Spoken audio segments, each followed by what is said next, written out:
Namaskar dosto, welcome back to our channel. Today we are diving deep into the highlights of the Union Budget 2024 to 2025.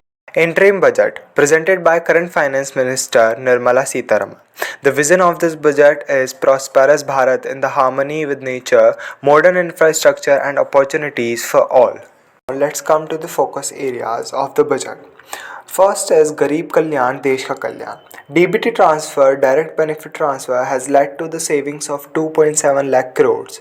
25 crore people moved out of the multidimensional poverty, and the credit assistance Drin Sahayata to 78 lakh street vendors under PM Swamnidhi. Now, second is empowering the youth, मतलब youth का सशक्तिकरण.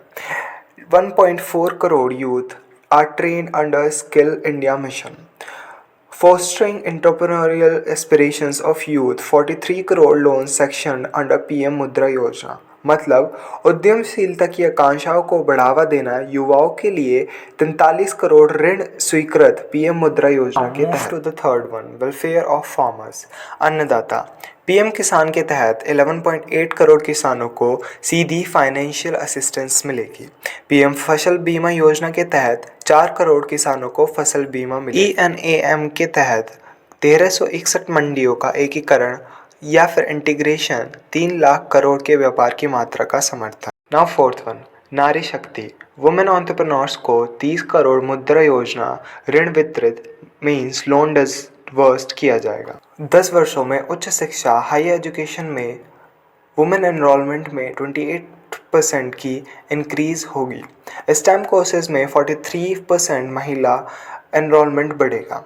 83 लाख स्वयं सहायता समूहों SHGs द्वारा 1 करोड़ महिलाओं को लखपति दीदी बनने में सहायता प्रदान की जाएगी. Now comes to the strategy for Amrit Kal. It includes many objectives. One of them is sustainable development. 2070 तक नेट ज़ीरो हासिल करने में पवन ऊर्जा, विंड एनर्जी या फिर कोयल गैसिफिकेशन और द्रवीकरण क्षमता मीन्स लिक्विफिकेशन कैपेसिटी के लिए वित्त पोषण मीन्स फंडिंग शामिल है. इसमें CNG, PNG और संपीड़ित बायोगैस, कंप्रेस्ड बायोगैस का phase mandatory blending, biomass aggregation machinery के लिए फाइनेंशियल असिस्टेंस, छत पर सौर ऊर्जाकरण. 1 करोड़ हाउस होल्ड्स will be enable to obtain up to 300 units of free electricity per month. E बसें और एक नई बायो मैन्युफैक्चरिंग और बायो फाउंड्री योजना भी शामिल है. Now, second under Amrit Kaal is infrastructure and investment. PM Gati Shakti की योजना रेलवे के 3 प्रमुख कॉरिडोर कार्यक्रमों को लागू करने, फॉरेन इन्वेस्टमेंट को बढ़ावा देने, हवाई अड्डों का विस्तार करने और मेट्रो रेल और नमो भारत के माध्यम से शहरी परिवर्तन को बढ़ावा देने की है. Now, the third one that is inclusive development is through health.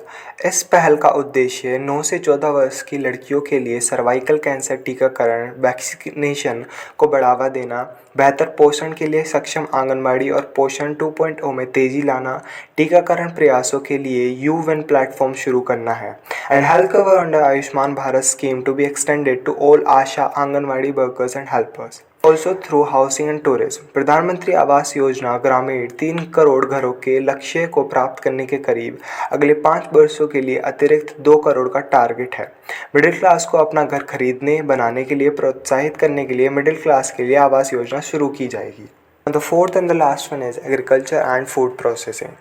सरकार की योजना फसल कटाई के बाद की एक्टिविटीज़ में इन्वेस्टमेंट को इनकरेज करेगी, नैनो डैप का विस्तार करेगी, आत्मनिर्भर ऑयसीड स्ट्रैटेजी तैयार करने, डेयरी विकसित करने, एक्वाकल्चर प्रोडक्टिविटी बढ़ाने, एक्सपोर्ट्स 2 गुना करने और 5 इंटीग्रेटेड एक्वा पार्क्स स्थापित करने की है. Now comes to the achievements of tax reforms. पिछले दशक यानी लास्ट डिकेड में डायरेक्ट टैक्स कलेक्शन तिगुना हो गया है. रिटर्न दाखिल करने वालों की संख्या में 2.4% की इंक्रीमेंट हुई है और रिफंड में तेजी आई है. FY24 में ग्रोस GST कलेक्शन दोगुना होकर 1.66 लाख करोड़ हो गया है. GST ने 2019 के बाद में सप्लाई चेन ऑप्टिमाइजेशन और इम्पोर्ट रिलीज टाइम को कम कर दिया है. इंडस्ट्री लीडर्स के बीच सकारात्मक भावना स्पष्ट है.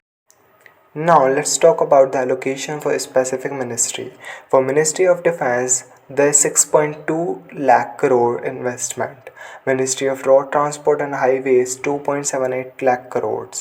Ministry of Railways 2.55 lakh crores, Ministry of Consumer Affairs, Food and Public Distribution 2.13 lakh crores, Ministry of Home Affairs 2.03 lakh crores, Ministry of Rural Development 1.77 lakh crores. Thank you for joining us in unraveling the key highlights of the interim budget 2024-2025. And if you found this information insightful, don't forget to like, share, and subscribe. Stay tuned for more in-depth analysis on the economic landscape. Until next time, stay informed, stay empowered. Dhanyavad.